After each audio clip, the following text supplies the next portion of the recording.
Bapak, Ibu, dan saudara-saudara, Kejadian 32 ayat 22 sampai dengan ayat 32.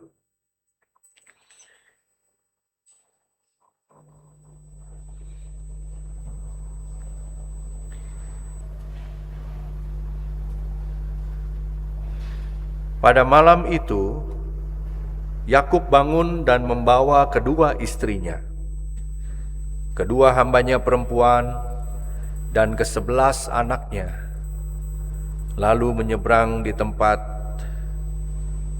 penyeberangan sungai Yabok. Sesudah menyeberangkan mereka, ia menyeberangkan juga segala miliknya. Lalu tinggallah Yakub seorang diri.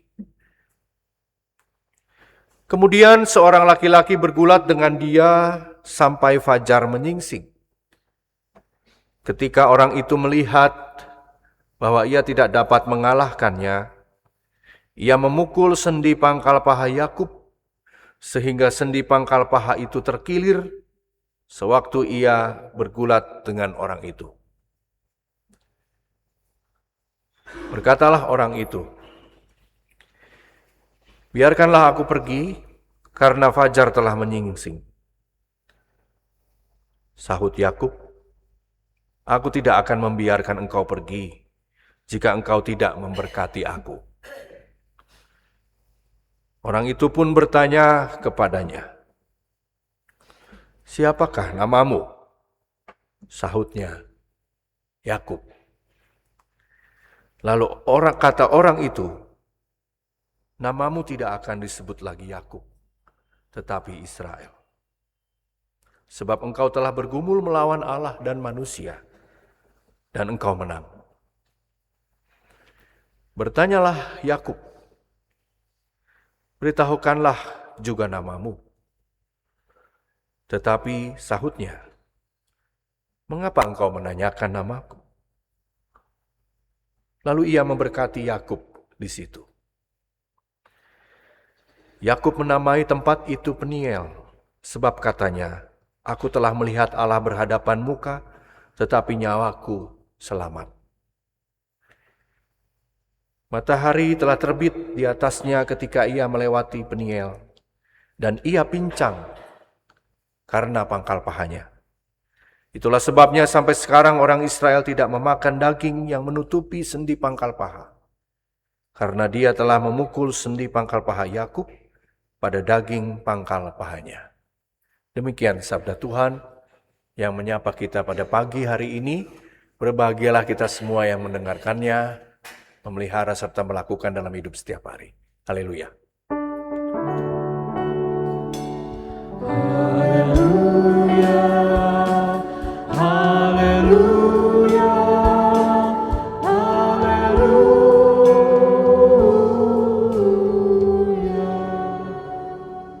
Selamat pagi Bapak, Ibu, dan Saudara yang terkasih. Saya juga mau menyapa Bapak, Ibu, dan Saudara yang beribadah secara daring di tempat masing-masing melalui kanal YouTube di Digital Ministry GKP Bandung.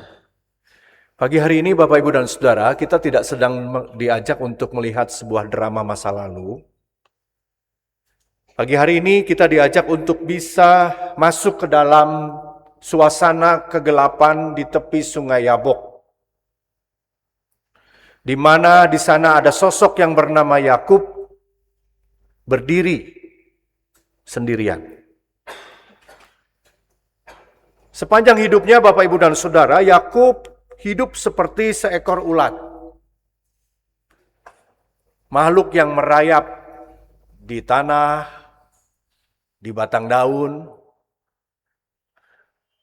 mengandalkan taktik, mengandalkan strategi, memakan dan memanipulasi segala hal yang bisa diraihnya untuk bertahan hidup.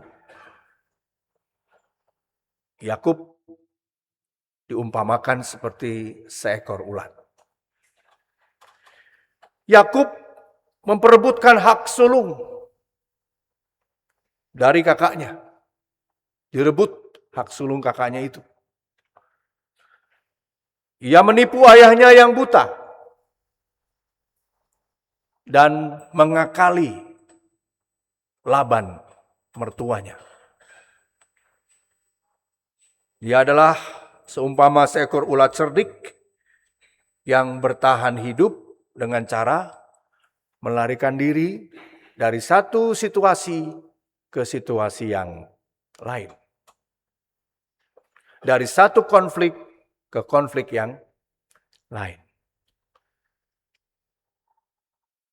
Jadi Yakub ini juara lari dari masalah ya. Mungkin Bapak Ibu ada yang punya prestasi yang sama dengan Yakub. Lari dari tanggung jawab barangkali ya.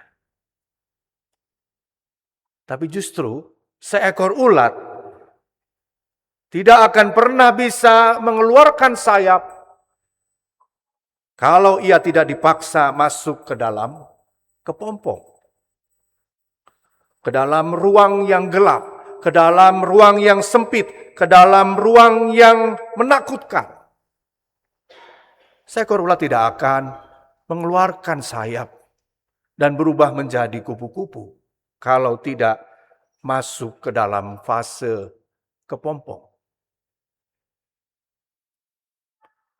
Di dalam kepompong itu Bapak Ibu dan Saudara, ulat tidak sekadar diberi sayap. Tubuh lamanya harus dihancurkan, harus dileburkan, supaya wujud yang baru itu lahir. Prosesnya seperti itu Bapak Ibu dan Saudara. Dan kisah yang kita baca hari ini adalah kisah tentang kepompong itu.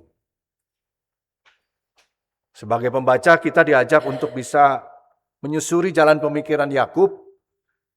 Kita bisa merasakan bagaimana kepanikan seorang Yakub ketika dia akan bertemu dengan kakaknya. Kakaknya bertemu bukan sembarang bertemu Bapak Ibu. Bertemu bukan sembarang bertemu, seperti pantunnya. Esau datang membawa 400 pasukan. Bagaimana bisa menghadapi? Yang pertama, pasukannya banyak. Yang kedua, masalahnya belum selesai. Panik Bapak Ibu dan Saudara. Oleh karena itu di bagian sebelumnya Yakub mengatur strategi. Dia membagi rombongan, membagi ternak, membagi harta bendanya. Lalu semuanya itu diseberangkanlah terlebih dahulu. Jadi memang Yakub ini cerdik.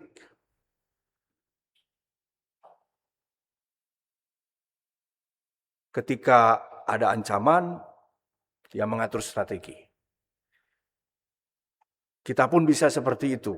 Bahkan mungkin sering seperti itu. Saya pun seperti itu Bapak Ibu dan Saudara. Ketika ada tantangan, ada kesulitan, ada pergumulan di depan, maka respon refleks kita adalah kita mutar otak dan bagaimana kita mengatur strategi peperangan. Kita sibuk menyusun rombongan ya supaya kalau rombongan yang satu hancur masih ada yang kedua. Kalau yang ini juga kalah masih ada lagi. Kita sibuk di situ Bapak Ibu dan Saudara. Tetapi ketika semuanya sudah menyeberang, kita lihat di ayat 23, dikatakan selanjutnya di ayat 24, lalu tinggallah Yakub seorang diri. Jadi ketika semuanya sudah diberangkatkan, Yakub sendirian. Yakub seorang diri dalam kegelapan. Yakub berada dalam kepompong. Ini jarang-jarang terjadi Bapak Ibu dalam kisah Yakub. Biasanya Yakub selalu tidak sendirian ya. Dan kali ini ayat Alkitab kita menyatakan itu di tepi sungai Yabok, Yakub sendirian. Di tengah kesendiriannya itu Bapak Ibu dan Saudara, muncullah seorang atau sosok yang misterius. Yang kemudian langsung menyerang Yakub. Kita melihat bagaimana mereka bergulat sampai fajar menyingsing. Bagaimana dari mulai datang kemudian bergulat, kita bayangkan Bapak Ibu dan Saudara kalau betul-betul beradu fisik, ya, bertarung dari malam sampai menjelang pagi, itu kelelahannya pasti sangat besar. Dan kita bisa merasakan Bapak Ibu dan Saudara, sebut saja dalam hidup kita ada banyak pergumulan tanpa henti, ada banyak masalah tanpa henti. Ya. Seperti kita sedang bergulat bersama-sama dengan masalah itu. Nggak ada habis-habisnya Pak. Habis sakit ada lagi. Udah sembuh ada lagi. Habis gagal ada lagi. Nggak berhenti-berhenti. Ketika itu terjadi Bapak Ibu dan Saudara, peristiwa ini menyadarkan kita bahwa di balik semua pertarungan hidup kita, hidup Yakub pada waktu itu, lawan sebenarnya itu bukanlah orang lain, tetapi Allah. Kenapa Allah? Karena seringkali kita melawan Allah dengan apa? Dengan kekeras kepalaan kita, keegoisan kita, kesombongan kita. Yang kita lawan itu bukan orang lain, tetapi Allah. Ketika kita menolak untuk berserah kepada Tuhan.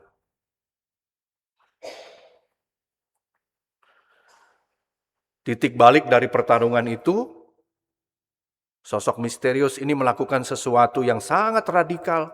Dia memukul paha Yakub sehingga sendi pangkal pahanya terkilir atau patah atau terpelecok. Teks ini Bapak Ibu dan Saudara, kalau kita refleksikan dengan dalam, kita ingat momen-momen ketika barangkali Bapak Ibu dan Saudara, tiba-tiba kesehatan kita drop, tiba-tiba segala sesuatu yang direncanakan kemudian di tengah jalan itu gagal. Ketika semua hitungan kita ternyata salah. Anggap saja itu cara Tuhan memukul pangkal paha kita. Dan itu sangat menyakitkan. Proses di dalam kepompong itu tentunya sangat menyakitkan.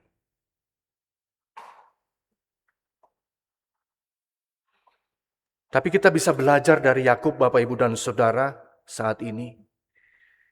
Ketika pangkal pahanya sudah terkilir, Yakub tidak menyerah. Yakub tidak balik memukul. Dan yang penting Bapak Ibu dan Saudara, Yakub tidak melarikan diri. Mau tidak mau dia harus berhadapan dengan sosok misterius itu. Dan dengan kata lain Bapak Ibu dan Saudara, Yakub mau tidak mau harus menerima kenyataan itu. Dan oleh karena itu dia menolak ketika sosok misterius ini mengatakan aku harus pergi. Yakub bilang, aku tidak akan membiarkan engkau pergi kalau engkau tidak memberkati aku. Ya. Jadi di sini titik baliknya Bapak Ibu dan Saudara, ketika semula kita mendapati gambaran Yakub yang berpusat pada kekuatan dirinya, ketika pangkal pahanya dipukul, kemudian Yakub menjadi tidak berpusat pada dirinya. Dia meminta orang atau sosok yang misterius ini untuk memberkati dia. Dengan kata lain, dia sadar bahwa yang dia lawan selama ini bukan Esau, bukan Laban, tetapi Allah sendiri. Dia diubahkan dirinya yang tadinya sangat egois, melari ulung dari setiap masalah dan tanggung jawab, menjadi orang yang berserah kepada Tuhan. Oleh karena itu, ketika Yakub berkata seperti itu, sosok misterius ini bertanya, siapa namamu? Sesuatu yang kedengaran agak aneh. Kenapa Tuhan harus bertanya lagi, siapa namamu kepada Yakub? Tetapi rupanya bukan maksudnya untuk menegaskan siapa nama Yakub. Tetapi siapakah namamu, mau mengajak bagaimana Yakub akhirnya mengakui semua yang dia perbuat di masa lalu sebagai sesuatu yang jauh dari kehendak Tuhan. Siapa namamu? Yakub, si penipu, tukang manipulasi. Dan ketika dijawab seperti itu Bapak, Ibu, dan Saudara, Allah kemudian mengganti nama Yakub menjadi Israel. Yang tadinya Bapak, Ibu, dan Saudara, Yakub seekor ulat diubah di dalam kepompong bersama dengan Tuhan menjadi seekor kupu-kupu. Israel artinya orang yang mengandalkan Tuhan. Orang yang meskipun pangkal pahanya sudah terkilir, jalannya sudah pincang, tetapi dalam kepincangan itulah Yakub berubah menjadi seperti kupu-kupu yang indah. Jadi Bapak, Ibu, dan Saudara yang terkasih, kalau hari ini Bapak Ibu yang ada di gedung gereja maupun yang ada di rumah, Bapak Ibu yang sedang sakit, dirawat, diopnam di rumah sakit, barangkali kita hari ini sedang berada dalam kepompong kita berada di tepi sungai Yabok, kita mengalami seperti yang Yakub alami. Mau tidak mau kita harus menerima kekalahan, ya, kondisi kita. Walaupun di sana dikatakan pada akhirnya memang Yakub menang, tetapi menang itu bukan melawan Allah, Bapak, Ibu, dan Saudara. Dia menang melawan dirinya sendiri. Ya. Karena setelah itu dia tetap pincang. Jadi kalau hari ini kita berada dalam kepompong kehidupan kita masing-masing, maka mari kita berproses bersama dengan Tuhan. Meskipun menyakitkan. Meskipun hari ini mungkin kita akan berjalan dengan pincang. Tetapi kepincangan kita adalah tanda kerendahan hati kita bahwa hidup ini seharusnya digantungkan hanya di dalam Tuhan. Bukan mengandalkan perhitungan, kalkulasi, manipulasi kita sendiri sebagai manusia. Semoga kita semua menjadi kupu-kupu yang indah. Kupu-kupu dari Minangkabau. Yang indah, yang terus bergantung kepada Tuhan. Amin.